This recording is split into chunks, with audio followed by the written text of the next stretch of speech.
लाभले आम्हास भाग्य बोलतो मराठी.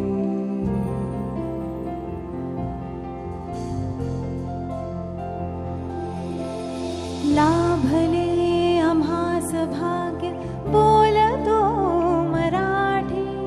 लाभले आम्हास भाग्य बोलतो मराठी. जाहलो खरेच धन्य ऐकतो मराठी. बोलतो मराठी, ऐकतो मराठी, जाणतो मराठी. ह्या बोलीभाषेचा गौरव आपण करावा यासाठी महाराष्ट्रातील थोर साहित्यिक वि.वा. शिरवाडकर तथा कुसुमाग्रज यांची जयंती 27 फेब्रुवारीला असते आणि त्या जयंतीनिमित्त हा महाराष्ट्रात मराठी राजभाषा गौरव दिन साजरा केला जातो. आपण आता बघतोय की आपल्याला आपलं काही बरं वाटत नाही, दुसऱ्याचं जेवढं असेल तेवढं आपल्याला चांगलं वाटतं. म्हणजे आपण आता शाळेमध्ये मराठी बोलायला लागलोय, ऐकतोय, पण एखादा जर विद्यार्थी हिंदी किंवा इंग्रजी बोलणार आपल्या समोर आला तर तो खूप मोठा आहे असं आपल्याला वाटतं. म्हणजे आपल्याला आपलीच लाज वाटायला लागली की काय असं आता या ठिकाणी वाटतंय. साने गुरुजी, पु ल देशपांडे, कुसुमाग्रज यांसारख्या दिग्गज लेखकांची साहित्य वाचली पाहिजे. शालेय पुस्तकांपुरते मर्यादित न राहता साहित्यांचे वाचन केले पाहिजे. वाचनाबरोबरच ई-बॉक्स, ऑडिओ बॉक्स, मराठी दर्जेदार पॉडकास्ट यांच्या मार्फतही आपण मराठीचे संवर्धन करू शकतो. मराठी भाषा ही आपली अस्मिता आहे. तिला टिकवणे केवळ शब्द टिकवणे नाही तर संस्कृती, परंपरा या. Bharat Ratna in year 1954. He was the first Asian person to receive Nobel Prize in field of science. The celebration of National Science Day aims to spread awareness about importance of science in daily life and to recognize all the activities, efforts and achievements in field of Marathi भाषा ही फार महत्त्वाची आहे. आपल्या मातृभाषेला आपण विसरायचं नाही, हेच आपण या आजच्या दिवशी मनामध्ये निश्चय करायचा आहे. मराठी ही केवळ बोलण्याची भाषा नाही तर ती जगण्याची रीत सांगते. चला तर मग आजच्या मंगलदिना दिवशी मराठी भाषेचा आपण गुणगौरव करूया. नटसम्राट वि.वा. शिरवाडकरांची मी थोडक्यात तुम्हाला ओळख करून देणार आहे. त्यांचा जन्म जो आहे 27 फेब्रुवारी 1912 रोजी झाला. नटसम्राट सारखी अजरामर नाटकं त्यांनी लिहिलेली. कावेरी मी तुला चंद्रहार आणलेला आहे. अहो पण या वयात मला चंद्रहार, त्यात काय झालं? अहो ते मला कशाला, मुलांना घेऊन जा. अगं मी तर सर्व मुलांना घेऊन टाकलेलं आहे, फक्त एकच मी तुझ्यासाठी चंद्रहार ठेवलेला आहे. कमी आप्पांची नाक आप्पांच्याशिवाय राहत नाही, पण शारदाबाई पटत नाही. आधुनिक काळामध्ये राहणारी शारदा आप्पांच्या जवळ जाणाऱ्या ठमीला सारखं बघून तिला राग येत असतो आणि हे कावेरीला सहन होत नाही. आपल्या नवऱ्याचा अपमान होणार ती सहन करत नाही. ती म्हणते, अहो चला या घरातला आपला संपर्क आता तुटला, आपल्याला हे घर सोडून जावं लागणार आहे.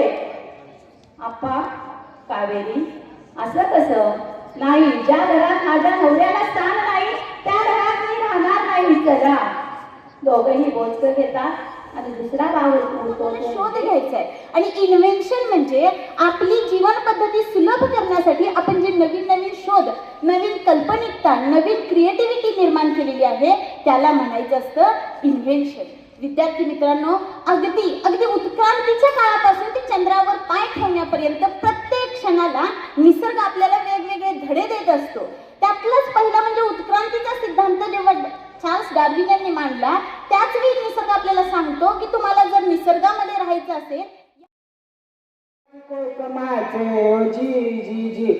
कोकणातला निसर्ग भरभरून देतो, कोकणातला निसर्ग भरभरून देतो. माणसाला जणू काय तो लाडावतो. वारा उन्हाळ पोरासारखं झाडांमधून खेळतो, तर पाऊस सुद्धा आधी ते वरणी लावतो.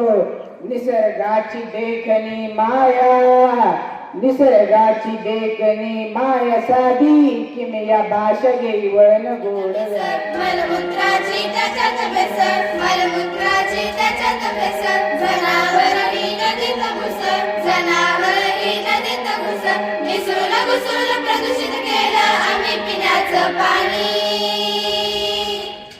आमच्या संघात पाणी गड्यांनो कशाला पुरेल पाणी आमच्या संघात पाणी गड्यांनो कशाला पुरेल पाणी गणिताच्या पेपरमध्ये असा त्रिकोण काढला होता आणि त्यामध्ये सांगितलेलं या त्रिकोणाला कर्म काढा मग तू काढलास नाही मी सरळ सरळ लिहिलं मी त्रिकोण काढला नाही मी कर्म काढला नाही मग बघितलं मला काढणार ना हो पण ते त्यांना म्हणत नाही ना माझ्या आईने माझ्याकडून एक मन पाठवून घेतलेले नाश्ता येणं अंगण नकले मग मराठीच्या पेपरमध्ये एक प्रश्न आला म्हणे पूर्ण करा त्यामध्ये असं दिलं होतं की देव तारी त्याला टिंब काकेत कसा टिंब असे बधारी तर टिंब मग लिहिलं हो मी काकच केलं होतं मग मी लिहिलं देव तारी त्याला अंगण राखले काकेत कसा सर्वात शेवटचे आणि सर्वात महत्त्वाचे म्हणजे ही पेन्सिल दुसऱ्यासाठी तिथून नाही शिवते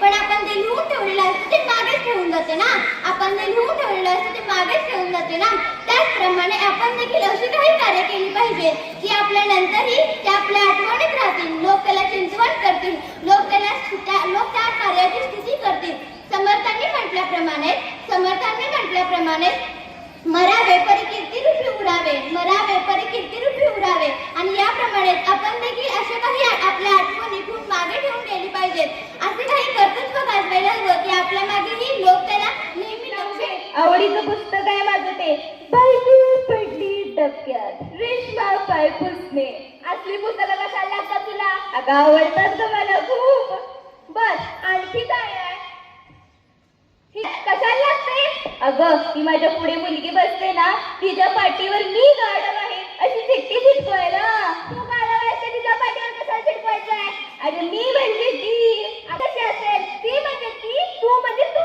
चुकलं ग बाई माझं मीच माझ्या पाठीवर गाढव घेऊन फिरते गावभर हे बरोबर आता आणखी काय आहे ही शाळेची बॉटल कशाला लागते तुला अगं आपली वर्गात कोणी खोडी काढली गेली हीच बॉटल घ्यायची अशी काच उघडायची साफ शिंपडायची त्याची ठाऊन मला त्या भाज्यांचा त्रास होतो म्हणून मी खात नाही त्या भाज्या असं म्हणून टावानी आईची साक्षी काढली होतो का नाही ग मला त्रास आई आपली झटपट पण दीदी मात्र रडत पाय आपटत आतल्या खोलीत निघून गेली म्हणून वाटलं तीच रडत असेल चांगली संधी होती तिला रडूबाई म्हणून चिडवायची मी हळूच तिच्या खोलीत गेलो तर बघतो तर काय ही आपली कोंबडी पळाली तंगडी धरून लंगडी घाला या नगरी या गाण्यावर झक्कास नाचत होती म्हणजे ही बया रडत नव्हती तर मग कोण रडतोय बाबा तर नसतील